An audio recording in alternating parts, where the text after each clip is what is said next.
Need to get a haircut, so just ignore this. Welcome to Gutter Talk, the show all about comics and graphic novels.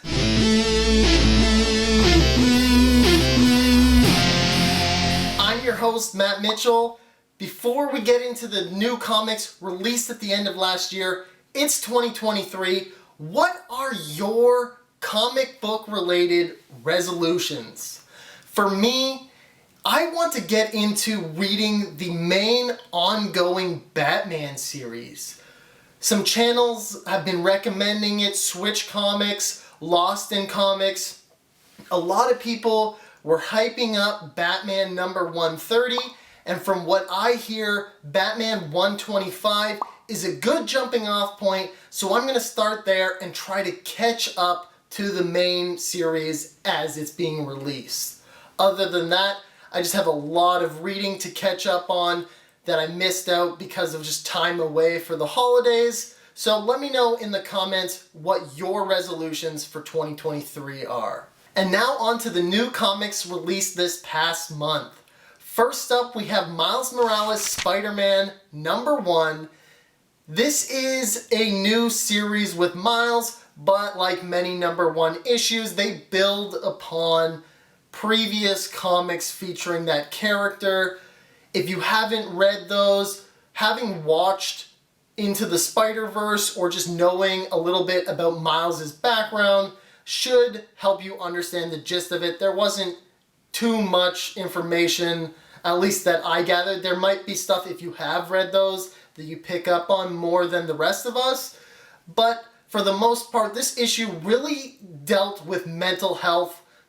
Miles is struggling to balance his life as a hero and student and just get in the right headspace for saving people. It also introduced a new character, Raneem, who for some reason knows Miles' secret that he is Spider-Man. On the surface, she seems to be a nice, kind person, but for some reason, she has it out for Miles, and we'll have to keep reading to find out why. Next up, I read Invincible Iron Man number 1. Picked this up completely on a whim. I have no plans to continue following this series. I just saw that it came out and decided to grab it. And all I could think about while reading this series was Yannick Paquette and Tom Grommett's conversation during their sketch duel about not wanting to work on Iron Man and hating drawing his suit, because most of this issue tries to have pages with Tony Stark over the Iron Man suit, and that was all I could think about reading this. Other than that, if you do like Iron Man or are interested in that character, this is a new series and was pretty decent to start with. But for me, I don't really have a connection to Iron Man. He's not really a character I care about, so I'm probably not going to read too much more of this. Then we had Leonide the Vampyr, A Christmas for Crows. This follows up on the Halloween one-shot. It's the second story featuring this character, and I have to make a correction.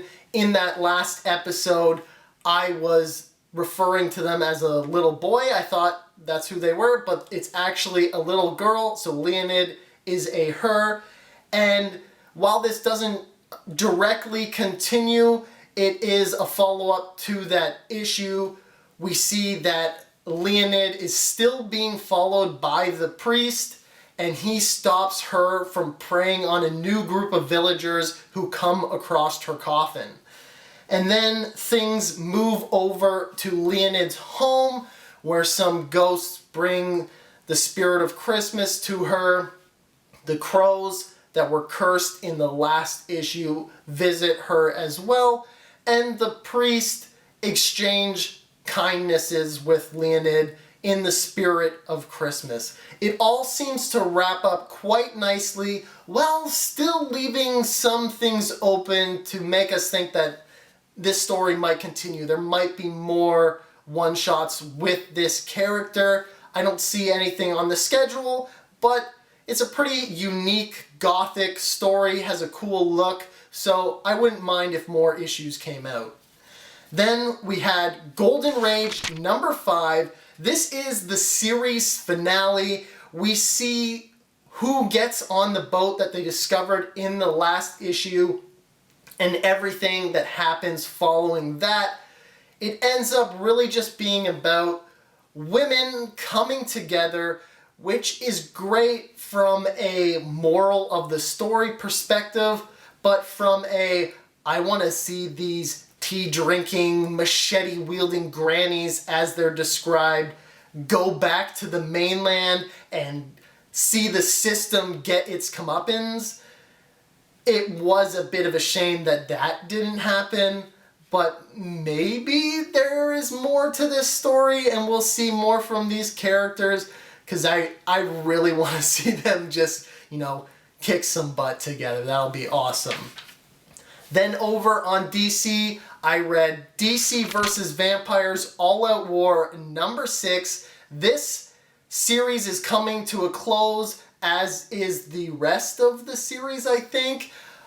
But for all the mess and confusion the All Out War sub-series was, it was all worth it for when Superman shows up in this issue.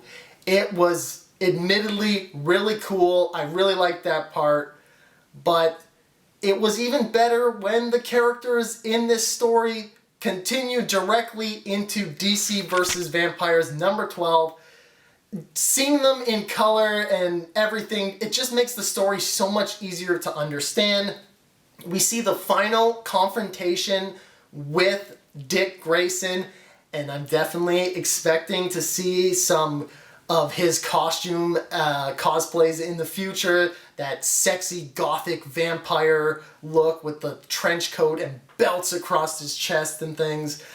And it seems like there's a point where he's saying vampires are morally superior to meat eaters. It's kind of like some vegan mind trick that was inserted in there. It was kind of funny. I thought that part was interesting. But just as things seem to be going good for the living, it looks like this series might actually continue past 12 issues, which is good and bad.